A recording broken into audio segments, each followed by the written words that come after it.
عثمانی اپنے بھائیوں کا قتل کیوں کروا دیتے تھے؟ ہر عثمانی سلطان جب وہ تخت پر بیٹھتا تو اپنے دوسرے بھائیوں کو بغیر کسی بغاوت کے قتل کیوں کروا دیتا تھا؟ عثمانی سلطنت میں یہ قانون کیوں اور کب نافذ کیا گیا؟ محترم ناظرین، آج آپ کو اس ویڈیو میں ہم سب یہی بتائیں گے۔ محترم ناظرین، سلطنت عثمانیہ کئی صدیوں پر محیط طویل دور جس میں اس نے یورپ، مشرق وسطی میں شمالی افریقہ کے بڑے حصوں پر حکومت کی اور دور اراس اثر چھوڑے کے مختلف کردار آج کل کئی ٹی وی ڈراموں اور سیزن کا موضوع ہیں۔ انہی میں ایک سیزن سلطان احمد اول اور خاص طور پر ان کی اہلیہ کلثوم سلطان کی زندگی پر مبنی ہے۔ اس سیزن میں سلطان احمد اپنے ارد گرد کے لوگ اور سلطنت کے اعلیٰ عہدیدار کی طرف سے مسلسل اپنے چھوٹے بھائیوں کو قتل کرنے کے دباؤ میں نظر آتے ہیں۔ دنیا کی تاریخ میں ہر مشرق میں بھائیوں، باپ، بیٹوں اور دیگر رشتہ داروں میں تخت کے لیے قتل اور جنگوں کی مثالیں ملتی ہیں۔ تو سلطنت عثمانیہ کی تاریخ میں اس طرح کے واقعات کی کئی مثالیں ہیں۔ بات شروع کرتے ہیں سلطان احمد اول کے والد سلطان محتم سوم کی تخت نشینی سے۔ سن 1595 کا ایک دن سلطنت عثمانیہ اپنے عروج پر ہے۔ یہ وہ دن ہے جب اس وقت کی سپر پاور کا اقتدار سلطان مراد سوم کے انتقال پر ان کے بیٹے محتم کو مل چکا ہے، جو اب سلطان محتم سوم ہیں۔ لیکن اس دن کو تاریخ میں جس وجہ سے یاد رکھا جاتا ہے وہ شاید استقبول میں شاہی محل میں نئے سلطان کی آمد سے زیادہ ہے۔ وہاں سے 19 شہزادوں کے جنازوں کا نکلنا تھا۔ یہ جنازہ نئے سلطان محتم سوم کے بھائیوں کے تھے، جنہیں سلطنت میں اس وجہ بھائیوں کے قتل کی شاہی روایت کے تحت نئے سلطان کے تخت پر بیٹھتے ہی باری باری گلا گھونٹ کر ہلاک کر دیا گیا تھا۔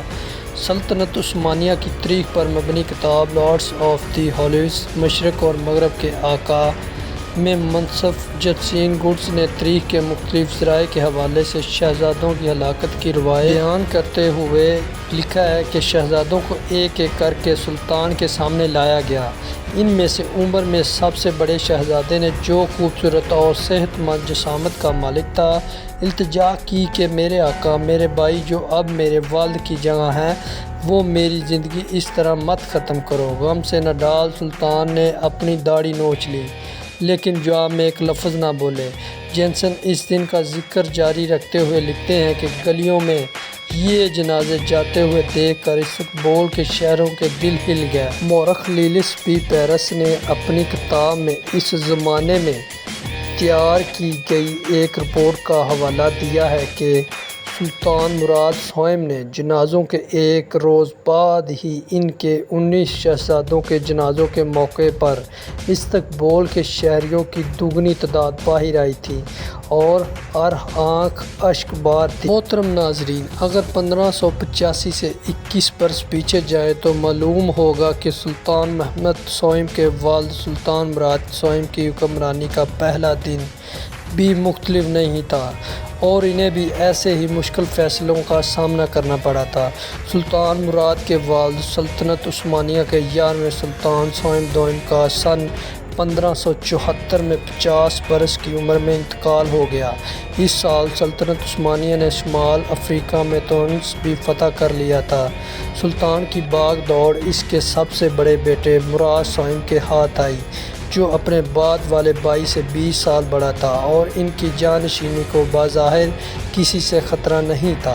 لیکن پھر بھی فرینکل لکھتی ہیں، انہوں نے اپنے تخت نشینی پر اپنے سب بھائی مروا دیے اور جنہیں پھر اپنے والد سلطان سلیم دوم کے پہلو میں دفن کیا گیا۔ بھائیوں کے قتل کے قانون کا پس منظر کیا تھا؟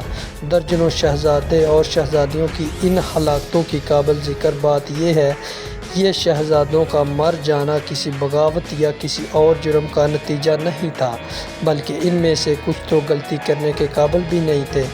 جس قانون یا روایت کے تحت ان شہزادوں اور شہزادیوں کو ہلاک کیا گیا، اس کی بنیاد تقریباً 100 سال قبل 15ویں صدی میں سلطان محمد دوم کے دور میں رکھی گئی تھی، جنہوں نے سن 1481 میں اپنی موت سے چند برس قبل ہدایت دی تھی، جس کے تحت نئے سلطان اپنے بھائیوں کو ہلاک کر سکتے تھا۔ فرینکل نے لکھا ہے کہ سلطان محمد دوم نے اپنی جانشینی نامزدی نہیں کیا تھا، لیکن انہوں نے اپنے انتقال سے کچھ سال قبل جانشینی کے بارے میں اپنے خیالات کا اظہار کر دیا تھا، جن میں انہوں نے یہ کہتے ہوئے بھائیوں کو مارنے کی باقاعدہ اجازت دی کہ ان کا جو بھی بیٹا سلطان بنے گا وہ ٹھیک کرے گا، اگر وہ دنیا کی بہتری کے لیے بغاویوں کو ہلاک کر دیتا ہے۔ لیکن سلطان محمد نے اس قانون کی ضرورت کیوں محسوس کی؟ تو محترم ناظرین، یہ بات ہے جب جون 1402 میں افراتفری کے قریب عثمانی حکمران سلطان یزید اور سلطان تیمور کے درمیان ایک بڑی جنگ ہوئی۔ ناظرین، یہ تھی ہماری آج کی ویڈیو، سن کر آپ کو کیسا لگا؟ پلیز کمنٹس اور میسیج میں ضرور بتائیے گا۔